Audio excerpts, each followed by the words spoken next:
Hey, sit up straight. Alright y'all, welcome back to Combat Arms channel. Now today's video we're doing something a little bit different.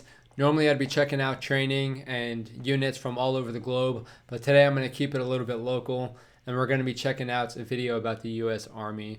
Now I am in the US Army now, I was in the Marine Corps prior, but I never had to go through Army basic training, and that's what this video is about. This is what Army recruits go through during their basic training. Now again, I've been seeing this video a bunch and I've not really checked it out.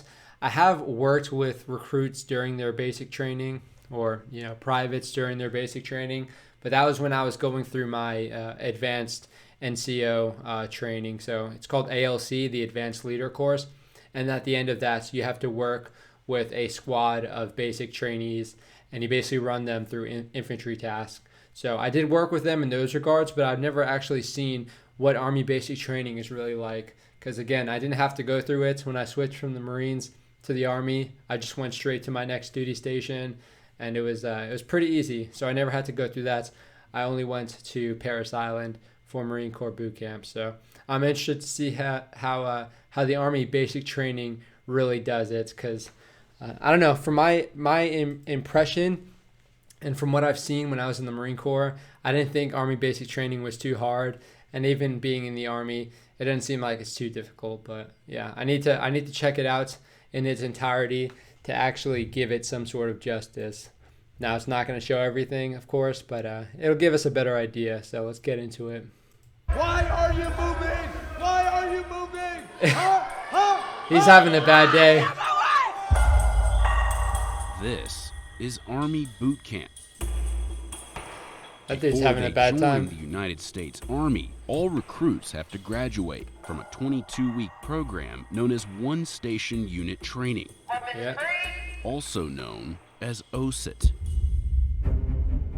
It happens here at Fort Benning, a 182,000-acre military installation that straddles the Alabama-Georgia border about 100 miles southwest of Atlanta. Every year, more than 18,000 soldiers graduate before joining the more than 470,000 people actively serving in the Army. 13, 14, 15. Although most of the recruits that we saw during our time there were male, recruits trained together in gender-integrated platoons. These young men and women that volunteer to serve, they show up to us as civilians, and then we take them through a transformative process to turn them into soldiers.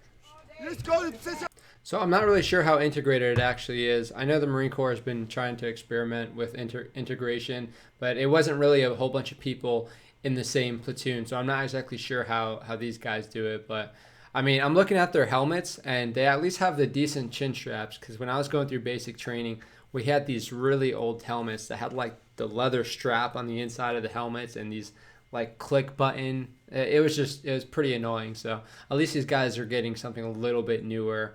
I'm not sure why they're wearing their helmets all the time though. I'm not really sure what's going on here. But okay, so we're already learning a little bit. But again, I'm not really too sure how the integration actually is or how far they actually take it. Attention, and you stay in position of attention. On a rain-soaked week in February, we spent 4 days inside the Army's Maneuver Center of Excellence, which trains soldiers to serve in the infantry and armor branches. Yep. We saw different companies at various stages of training. Just all the water. On day 1, new infantry recruits on a bus from the Atlanta airport arrive at the 30th AG Battalion headquarters, where all new recruits are received. Listen up. You only got one here for you at this point is yes, drill sergeant, no drill sergeant. You understand? Yes, drill sergeant. When I tell you, you will pass your folders to the front. The minimum age to enlist in the Army is 17, and the maximum age is 35. The base salary for an entry-level private is about $20,000 a year. Yeah, but the thing is, when you're a private, you don't really know how much you're getting paid because it's just nice to have a paycheck in general. So this looks similar to what you would see with like Marine Corps boot camp, just not as aggressive, which I mean you can understand. Marine drill instructors go pretty ham, especially for this initial parts. But yeah, in the Marine Corps boot camp, you would run off, get on the yellow footprints, and I was actually the guy in the front, so I had to collect everyone's paperwork. So I had like this big stack of papers that I was trying to run around with, and it was kind of funny. But yeah, okay, it's cool to see how this was. I never actually saw them actually do their little in process and how they actually get there. Oh, 30 seconds! Hurry up, find your bag! Once they're off the bus, the first order of business is establishing the code of conduct. Because I promise you, if you don't pay attention to what I'm about to tell you, you're going to make your Army career very short. You treat everybody with dignity and respect, regardless of race, religion, color, national origin, gender, sexual orientation, and all other protected categories. Yes? Yes, Drill Sergeant! Sexual assault is any unwanted physical contact in a sexual nature. It's kind of weird for them to be going into a brief like this immediately, because your mind is just so focused on like getting to the training and getting smoked, but all of a sudden you get there and they're telling you this sort of stuff, and you'd probably just be thinking like, what sort of stuff is going on here that you have to tell everybody this. So I don't know, it's kind of weird. It takes you into a different mindset than what you would be expecting initially, I think. But now something else I've noticed is they're not being timed for whatever they're doing. So in parasailing, whenever they're telling you to do something, they would immediately start counting you down. So they'll give you like 30 seconds to do this and go all the way over here. So they're not really doing that, so there's not as much stress. But again, it's sort of weird to see how they actually focus on certain things, like giving this specific brief. So if you put your hands on another individual and you're not instructed to, or you're not saving their life, and they file a sexual assault, and it comes down that you put your hands on this individual when you weren't supposed to, that is going to be on you. You will get kicked out of the military, and then you'll probably have to file as a registered sex offender. Do you understand? Okay. Before they go inside, the new recruits learn some basic commands and standing positions. Hut training time! Everyone look down at their toes. You should be able to fit a slice of pizza in between your toes. If you look around, they're gonna see you. Cause you're taller than everyone else! Quickly! Who wants to there? Hey, move your feet! Okay. Grab one and go, it's all the same! The recruits grab the snack that's waiting for them inside, consisting Yum. of a fruit cup, sunflower seeds, a granola bar, and a juice box. Watch the video, remain silent! Since 1775. Okay, that's kind of nice. I didn't get shit when I went to Marine Corps boot camp.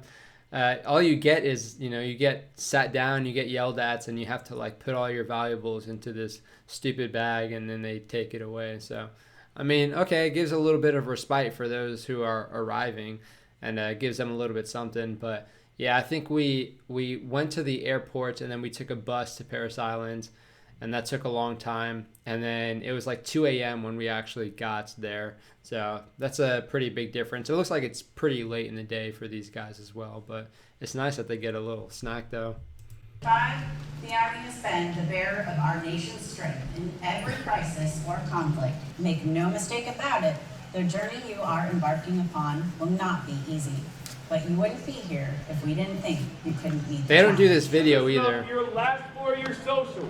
After being welcomed, recruits begin what's known as processing, which can take 1 to 2 weeks before their actual training begins. In a little bit, we're giving you a period to go in a room by yourself. First, they're given one last chance to discreetly dispose of prohibited contraband, like drugs, alcohol, tobacco, and inappropriate photographs. If any photo you possess on your phone is less than a bathing suit, you will not have it. You will delete them all.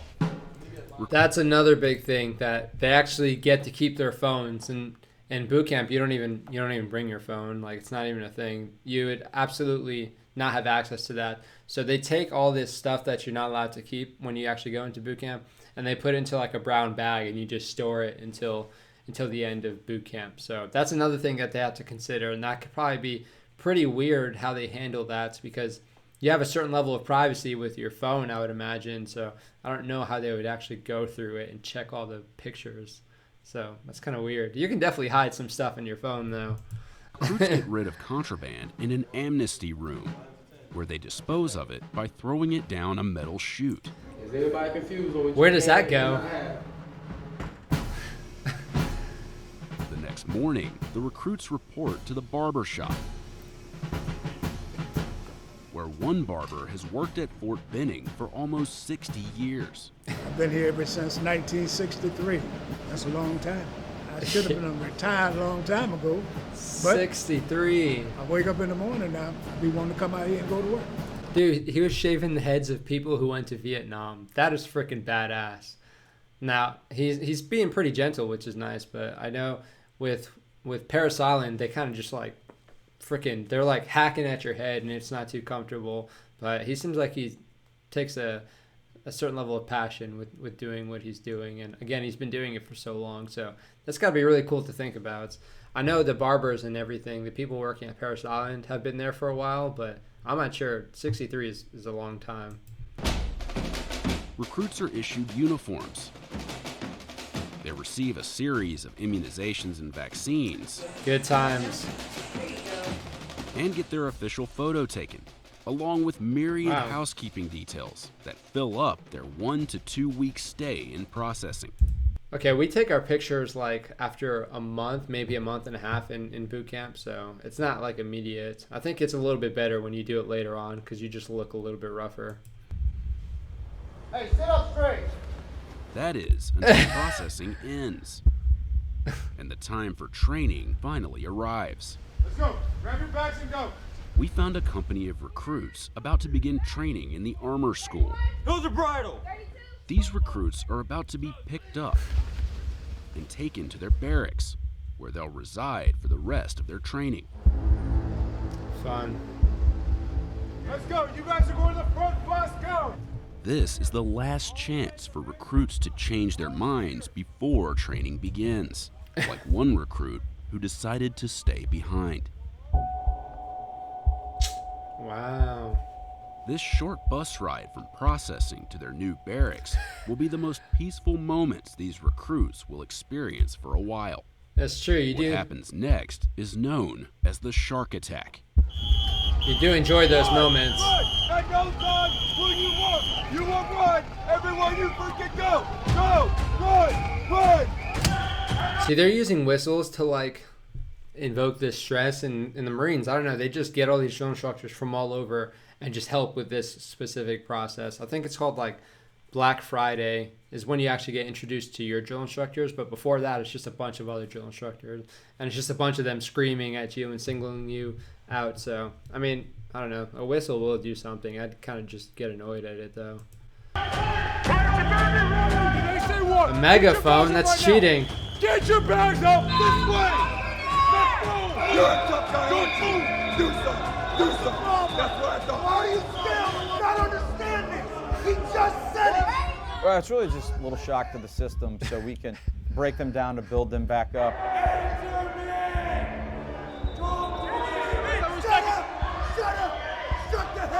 We're breaking a lot of habits from the civilian world, and nothing better than a little shock to the system to establish that that drill sergeant is in charge to let us start our training. Pick up your bag and hold it. The recruits spend much of the shark attack holding their heavy rucksacks above their heads, Over your head. which takes a physical toll. You can't pick that bag up. You decided to join the army and you can't pick that bag up. Right side bag, right side bag, right side bag. After about 20 This minutes, dude. the intensity begins to subside. Oh man, he's gonna go to his next unit, and he's gonna be known for being that dude in that one video that was done by Business Insider. That's funny. And the drill sergeant's tone changes We only produce the best soldiers in the United States Army. before training officially begins. I don't know how I feel about the megaphone. It's better for your After the throat. shock and awe of the shark attack, things do appear to calm down. Is it a video? It's a movie. Alpha 347. I always wanted to be a star. We found this group of infantry soldiers in week 11 of their training, practicing on the firing range. The mood was much more relaxed, Try to get 8 up on my level. and their conversations with their drill sergeants are conducted at normal volumes, like when this drill sergeant educated the recruits on the meaning of the military expression 8 up. Is a piece of 8 up gum good? You don't want something that's 8 up, right? If you want something fresh, you break the seal, it smells like olive oil, right? Okay. That dynamic changes because we want the soldiers to become more critical thinkers. At that point, we are turning into more coaches and mentors. We dial it back a little bit, so we don't want them frightened. We want them to be comfortable and in a state of mind that is receptive to learning and performing at that level. Yeah, so you've seen this, or at least I've seen this with like the British Army and the Royal Marine Commandos. You know, of course you can be loud whenever you need to be, but I like how whenever they're like instructing or teaching or going over certain things, you know, they can talk to them man to man. It's a little bit more professional. It's not so much, you know, you're below me, you're like a worm. It's a little more professional in the way they actually communicate with each other. And I think it definitely helps because it allows you to trust that person a little bit more, because if you're going from yelling and then talking with them like a normal human, I don't know, it's just a weird thing. It's like it gives you like Stockholm syndrome almost. And you can't really get that certain level of trust. But I mean, it works for sure. I mean, it works in the Marine Corps. But I don't know. I think personally, you can just talk to someone and, you know, get a little bit further. But it all depends on where you're at and what sort of unit you're in. Up to 241 hours of infantry OSIT are devoted to marksmanship, where recruits fire about 2,500 rounds using the M4 carbine, as well as the M249 squad automatic weapon, or SAW. We create lethality. We create expert marksmen at their individual weapons, because as an infantry soldier, that's what we're asking them to do. Yeah, and that's different because Marine Corps boot camp, they just do the rifle qualification, and then you go to the School of Infantry to shoot like the 240, the 249, the M27, their grenade launcher. So that's where you start doing more specific infantry weapons. Get one of the most painful parts of training out of the way early. Once we check your seal, you will not touch your ProMat. This group of infantry recruits was exposed to CS gas, or tear gas, in week 1 of their training. You're going to continue to file in. It's fun. Until we tell you to Clears you up. stop. You're going to place your back against the wall. The recruits spend about 5 minutes inside the gas hut. That's what 8 Up looks like. Upon exiting the gas hut, the recruits are told to flap their arms like birds to remove excess gas from their uniforms. According to a drill sergeant, the effects of the gas begin to wear off after about 4 minutes. It's almost like instant, honestly. Some training moves indoors, like combatives, where recruits learn hand-to-hand self-defense tactics. I'm trying to teach them to achieve a dominant body position. So get out of one negative position and then switch roles so they end up having the upper hand in a fight. Yeah, so in Parris Island, you earned your tan belt when you're at boot camp, which is just very generic martial arts. But you're doing it outside in a pit. It's not inside. But I think inside would be a little more conducive, especially when you're in like the pit where it's just a bunch of chopped up tires that you're falling on top of. It like ruins your uniforms. It scuffs up everything. It stains everything black. And yeah, it's just a little bit harder to focus on certain things. But I mean, this is pretty good. It's nice to have a conducive learning environment. But I kind of like the whole nitty and gritty of being outside and doing martial arts in rougher terrain. During combatives training, recruits warm up with a particularly painful looking exercise, referred to as the EO. While laying on their backs, they have to engage their core to wiggle across the entire room. It looks so dumb. They use their momentum, shoulder blades. I'm glad I didn't have to do help that. them create space, warm up the body. I guess it Recruits works, work but up a major appetite during training. But Fort Benning is big, and they're not always within range of the dining facility. When they're training in the field, recruits are issued MREs, which stands for Meal Ready to Eat. Each Depends on comes who with you an ask. entree, like this vegetarian pasta with taco sauce, along with an assortment of items like mixed fruit, an energy bar, and this instant French vanilla cappuccino. Recruits just add water, shake it up, and enjoy. Once they're fortified, recruits return to their training. yeah, I don't remember. In Parris Island, you don't eat MREs that much. But in School of Infantry, of course, you eat them a bunch. Now, I remember eating my first MRE. It was a vegetarian omelets which was actually pretty decent. But I mean, when you first start eating MREs, it's kind of exciting and it's cool to try out. But after a couple months of having them, then you're sort of over it. But yeah, it's cool. It's exciting to get an MRE. Recruits spend up to 60 hours in training known as MOUT. Okay. Which stands for Military Operations in Urban Terrain. Door left, door left. One man calls door left. Infantrymen are expected to fight in different types of terrain and survive and win the fight. Right now, they are getting their first taste of what that's like in an urban environment. Rolling T. All right, coming up. In operations across Afghanistan, Iraq, we are conducting clearance operations, and it's applicable wherever we go. Boom. It's important for the future soldiers' muscle memory because they are working as a team with minimal communication, and they have to understand how that coordination works together. So their MOUT training looks a little bit better than what we did. Even like the School of Infantry. In boot camp, you don't really do any room clearing, but in School of Infantry you do some, and it's pretty dreadful. I'm not gonna lie, you wouldn't really use it for anything. It sort of just gives you a very generic baseline, so you're not totally clueless whenever you're entering. It just provides some structure, but it seems like these guys are doing a little more formation, so that's cool. That's cool to see that they're learning a little bit more than what Marines did, at least back when I went through in 2012. Do it again. After 22 weeks of training, these infantrymen are ready to leave Fort Benning.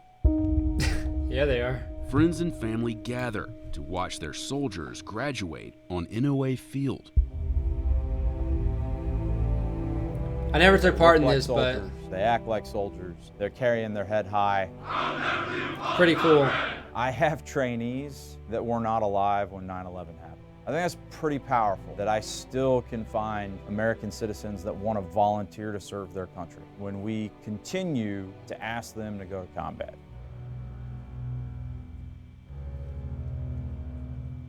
These new infantrymen don't have long to greet their loved ones. Get on the bus! Or say goodbye to their friends before leaving Fort Benning to begin their service in the United States Army.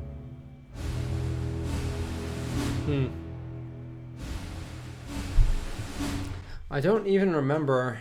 So you graduate Parris Island and then you go on 10 days of, it's called boot leave, but it's just whenever you're done, you get like 10 days of leave. And then you go to the School of Infantry. So that's kind of nice. I'm not sure if they get any leave whenever they actually get to their duty station, but I don't think so. I imagine if the unit would allow it, then they would get it. But I guess it's not one of those things. It's sort of mandated in the Marines for you to get those 10 days of leave before you go to the School of Infantry. Now, yeah, the graduations are pretty cool. Now, I've been in that specific area where they did their graduation a bunch, and it's a pretty nice field, and it's right by the National Infantry Museum, which is cool to check out, especially if you're going to be an infantryman. You can go and sort of check out the lineage of what the U.S. Army infantry has done, and it really motivates you. It's cool to see all of that. It's cool to see what you're sort of stepping into whenever the museum is that close. And then of course you can go and show your family members, and they can get really hyped up that you're joining the infantry. But again, you can imagine a lot of their family have actually served in the U.S. Army and in the military. So it's cool. It was cool to check this out. Again, I'm glad that they're doing some pretty decent training. Now, when I went through ALC, when I was going to get promoted to staff sergeant, again, we did train with a squad of basic trainees. So I had a squad of basic trainees. I think it was about 9 of them. And I got to say, they were pretty good. That was I think that was the second class to ever do the 22-week OSIT. And they were pretty squared away. So I was happy to see that. They were mature, they were professional, they knew their job, and they were pretty capable. And it was good to see that. It was good to see that there weren't a lot of people slipping through the cracks. So it's good that they actually increased the time to 22 weeks. So I'm glad that they did that. It's the least they can do, especially for an infantryman who just needs that solid training. But let me know what y'all think. If y'all have been in the U.S. Army infantry, or in the Marine Corps, or even in the UK and Finland and all over, then let me know what you guys think about this specific training, how it might compare to what you went through whenever you're going through your basic training. Again, it's not like Parris Island. It's very different, but the Marine Corps does things in a very different way, and I guess it works. But yeah, it's cool to see that they're actually getting some good training. But let me know what you guys think in the comment section regardless. I do hope you guys enjoyed the video. If you have any other recommendations for any other training, I know they have like a Marine Corps equivalent to this video, so I could check that out, I guess. But yeah, let me know what you guys think regardless. But I hope you guys enjoyed the video. That is it for this one, so I will see y'all in the next one.